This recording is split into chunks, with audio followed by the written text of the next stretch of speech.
Hi అండి. అందరూ ఎలా ఉన్నారు? బాగున్నారండి? నేను ఈరోజైతే గుత్తొంకాయ వండుకుంటున్నాను అండి. దానికోసం నేను ధనియాలు, జీలకర్ర, అలాగే కొంచెం చెక్క, లవంగా తీసుకున్నానండి. ఎక్కువైతే తీసుకోలేదు. తక్కువే తీసుకున్నాను. 2 మీడియం సైజు ఆనియన్స్ తీసుకున్నానండి. పచ్చిమిర్చి, కరివేపాకు, అలాగే కొంచెం కొబ్బరి కూడా వేసుకుంటానండి గ్రేవీ కోసం.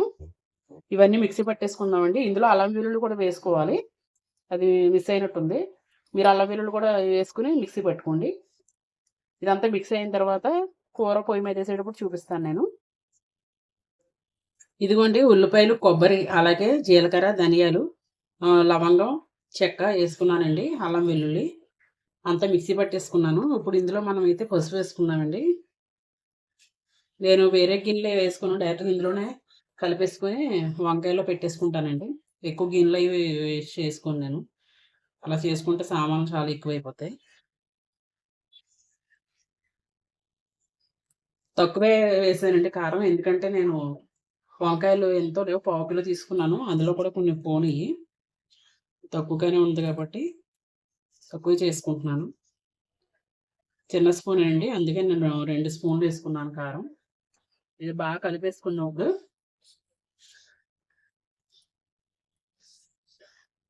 దీనికోసం మళ్ళీ మనం వేరే గిన్నెలు వేసుకొని మళ్ళీ మనం చేసుకోవడం ఇన్ని గిన్నెలు ఎందుకంటే అనవసరం కదా! మన ఇంట్లోనే కదా! ఇంట్లో సాధారణంగా మనం ఎలా చేసుకుంటాం అన్నదే నేను నా లైఫ్ స్టైల్ చూపిస్తానండి. నేను ఎలా వండుకుంటాను, ఏంటి, ఆ విధానం ఏంటన్నది నేను చేస్తాను. అంతేగాని దానికోసం వేరే చూసి చేయడం అలాంటి అలవాటు లేదు. నేను నా పద్ధతిలో నేను చేసుకుంటానండి కర్రీస్. అవే నేను మీకు చూపిస్తున్నాను. చూసారు కదా! బాగా కలిసిపోయింది. గ్రేవీ కావాలంటే నేను చెప్పినట్టు మీరు చిన్న కొబ్బరి వేసుకోండి. బావుంటుంది. గ్రేవీగా ఉంటుంది. రైస్‌లో కలుపుకుంటా కూడా బావుంటుంది. అలా వంకాయలు మనం తీసుకున్న వాటిలో కొన్ని పాడైపోయినాయనుకోండి, ఈ గ్రేవీతో కూడా మనం రైస్ అంతా తినేయొచ్చు. కలుపుకుంటా బావుంటుంది. ఇప్పుడైతే మనం వంకాయలు కడిగేసుకొని తీసేసుకుందాం విడిగా. మళ్ళీ వాటర్ లేకుండా తీసేసుకోవాలండి. ఆల్రెడీ నేను ఘాట్లు పెట్టేసాను. వాటర్‌లో తీసి ఇలా పెడతా ఉంటే ఏమవుతుందంటే, ఆ వాటర్ అంతా కూడా మళ్ళీ మసాలాలోకొచ్చేస్తుంది. ఇప్పుడైతే మనం పెట్టేసుకుందామండి వంకాయల్లో మసాలా. ఇలా పెట్టేసుకోండి. గుత్తొంకాయకి ఈ వంకాయలే బావుంటాయండి. నల్ల వంకాయలు. చాలా టేస్ట్‌గా ఉంటుంది కర్రీ. దీనికి పప్పుచారు, సాంబారు ఏదున్నా బావుంటుందండి. మీరు కూడా ఒకసారి ట్రై చేయండి. ఆల్రెడీ మీకు తెలిసే ఉంటుంది. నేను తెలియని వాళ్ళ కోసం కొంచెం కొత్తగా ఏదైనా మ్యారేజ్ అయిన వాళ్ళు, వంట రాని వాళ్ళ కోసం చెప్తున్నాను. ఏ కర్రీ అయినా గ్రేవీగా ఎలా వండాలి, ఏంటి, ఎలా వండుకుంటే మనకు గ్రేవీ వస్తుంది అన్నది. ఇందులో ఇంక మనం అన్నీ వేసేసుకున్నాం. ఇప్పుడు ఉప్పు, కారాలు కూడా వేసేసుకున్నాం. ఇంక మనం చేయాల్సింది ఏమీ లేదండి. సింపుల్‌గా మనం పొయ్యి మీద పెట్టేసుకొని చాలా ఓపికగా సిమ్‌లో పెట్టి చేసుకోవడమేనండి మనం. వంకాయలు ఎక్కడన్నా వచ్చి కొంచెం గింజ మచ్చొస్తది. దానికి భయపడక్కర్లేదు. ఎందుకంటే గింజలోనే ఉంటుంది తప్ప మనకి కాయ అనేది పాడవదు. అదే చూస్తున్నాను నేను. వంకాయలు తక్కువ ఉండి గ్రేవీ ఎక్కువుంది. చెప్పాను కదండీ! 2 వంకాయలు పాడైపోయినియి. ఇందులోనే ఈ కొంచెం పెద్ద వంకాయలు,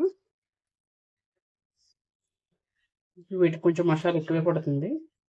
మిగిలిన మసాలా కూడా మనం వంకాయలు మగ్గిన తర్వాత ఏస్తారు. మనం అలా కాకుండా ముందే వేసుకుంటే ఈ మసాలా కూడా బాగా ఇది అల్లం వెల్లుల్లి, అలాగే ఉల్లిపాయ ఇవన్నీ ఏసాం కాబట్టి పచ్చి వాసన అన్నది ఉంటుంది. కర్రీతో పాటు ఇది కూడా మగ్గిపోతే మంచిది. అందుకే సిమ్‌లో పెట్టుకొని చాలా ఓపికగా వండుకోండి కూర. చాలా అంటే చాలా టేస్టీగా ఉంటుంది. నేను చెప్పినట్టు చేస్తే. ఇదిగోండి వంకాయలైతే రెడీ చేసేసుకున్నాను మసాలా పెట్టి. ఈ మసాలా నేను కర్రీ వండేటప్పుడు చూపిస్తాను. ఎప్పుడు వేయాలన్నది. ఇప్పుడైతే మనం రెడీ చేసేసుకుందామండి. కూర వేసేసుకుందాం. ఇదిగోండి పాన్ అయితే పెట్టేసుకున్నానండి. కూర పావు కిలో కాబట్టి చిన్నది పెట్టుకున్నాను నేను. ఇప్పుడైతే ఆయిల్ అయితే వేసేసుకుందాం. గుత్తొంకాయ కూడా ఆయిల్ ఎక్కువే పడుతుందండి.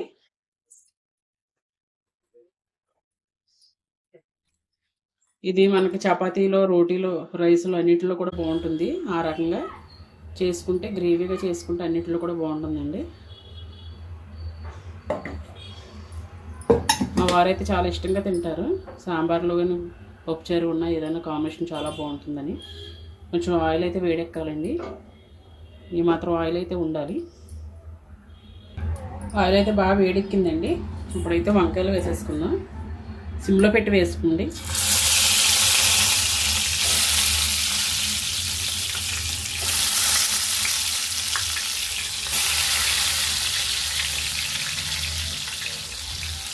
అలాగే ఇందులోనే కరివేపాకు, పచ్చిమిర్చి,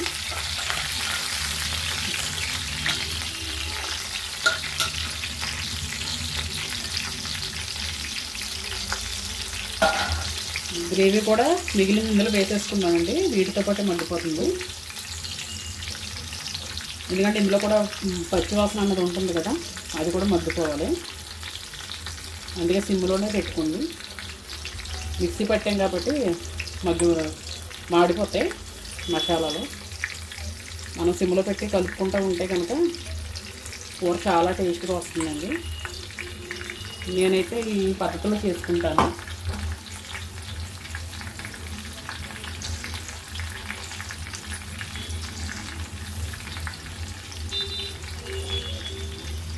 సిమ్లోనే ఉంచండి. ఆయిల్ మళ్ళీ తోలుతుంది పైకి.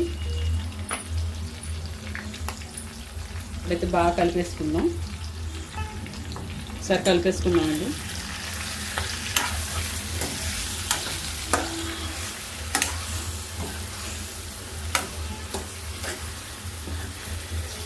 ఇవి మగ్గడానికి కూడా టైం పడతాయండి. వంకాయలు కొంచెం గట్టిగా ఉంటాయి కదా, మగ్గడానికి కూడా టైం పడతాయి. కానీ ఆయిల్లో వేయగానే కలర్ చేంజ్ అవుతుంది, చూసారా? చాలా బాగా చేంజ్ అవుతుంది. నేచురల్ కలర్ అన్న వస్తుంది ఒకసారి ఆయిల్లో వేయగానే. ఈ వంకాయలు చాలా బాగుంటుంది కలర్. ఆయిల్ అంతా పీల్చేసుకుందండి. ఇప్పుడు మనం సిమ్లో పెట్టుకొని మూత పెట్టేసుకొని సిమ్లో పెట్టుకుందామండి. ఇంకా సిమ్లో పెట్టుకొని మగ్గి పెట్టుకోవాలి.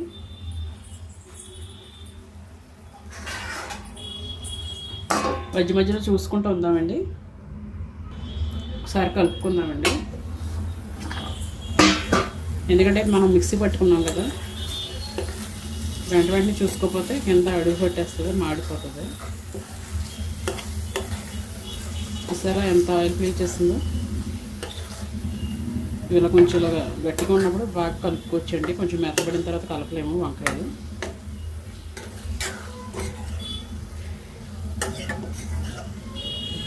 పచ్చి అంతా పోవాలండి, బాగా మగ్గాలి. వంకాయతో పాటు మసాలా అంతా కూడా బాగా మగ్గిపోవాలండి. ఒకసారి మూత పెట్టేసుకుందాం. మళ్ళీ తర్వాత చూద్దామండి. ఒకసారి చూసుకున్నామండి.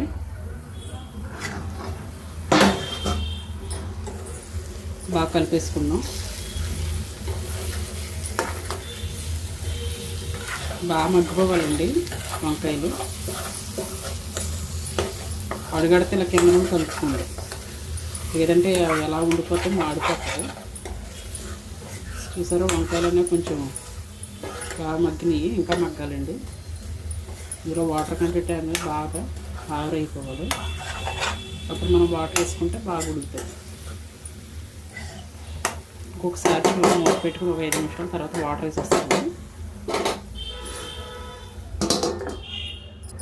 ఒకసారి చూసుకుందామండి. బాగా ఆయిల్ కొంచెం రిలీజ్ అయింది, వాటర్ అంతా బాగా ఇంకిపోయిందండి, కింద వేడుతుంది. ఇప్పుడు వాటర్ వేసేసుకుందాం మనం.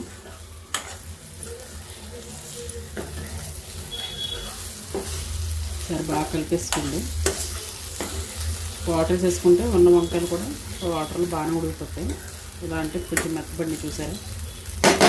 ఇంకా మగ్గి పెట్టుకుందామన్నా మనకి అందులో తడి అన్నది లేదు, అందుకే మనకి అడ్డుగట్టేస్తుంది. వాటర్ వేసేస్తుంది.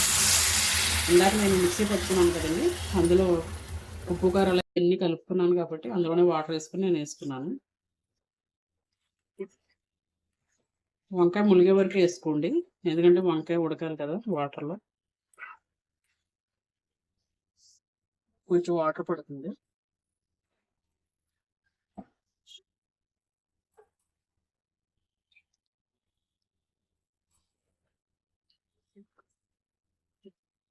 స్టార్టింగ్ వంకాయ ములిగితే కనుక అందులో బాగా ఉడికిపోతుందండి వంకాయ. లేదంటే కింద ఉడికి పైన వాటర్ లేక అలా పచ్చిగా ఉండిపోతుంది. మీడియంలో పెట్టుకుందామండి ఫస్ట్. తర్వాత సిమ్‌లో పెట్టుకుందాం. ఇప్పుడైతే మూత పెట్టేసుకుందామండి. తర్వాత చూద్దాం. ఒకసారి చూసుకుందామండి.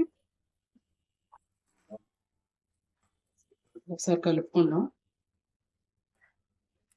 వంకాయలు అలా తిరగేసుకుంటే అటువైపు కూడా ఉడుకుతాయి. వాటర్ ఎక్కువ అనుకోవద్దు, ఎందుకంటే ఈ వంకాయలు కొంచెం గట్టిగా ఉంటాయి కదండి. మనం ఎంత మగ్గపెట్టినా కూడా గట్టిగానే ఉంటుంది. దానివల్ల మనం ఎలా కలుపుకున్నా పెద్ద ఏమి వేరే వంకాయలు అయితే ఊడిపోతాయి, మొత్తం అంతా ఇడిపోతాయి. ఇవి మాత్రం వంకాయలు ఉండాలండి. ఈ పచ్చిదనం కూడా ఉడకాలి కదా గ్రేవీ. ఒకసారి మూత పెట్టేసుకున్నాను. మళ్ళీ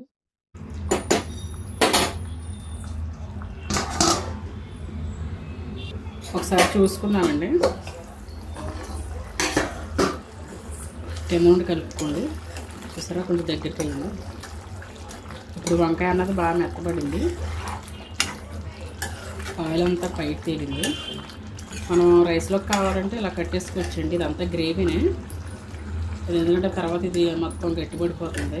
దగ్గరికి అయిన తర్వాత చల్లారాక ఇంకా చిక్కబడిపోతుంది. ఈ స్టేజ్లో కట్టేసుకుంటే ఆ చిక్కదనానికి సరిపోతుంది.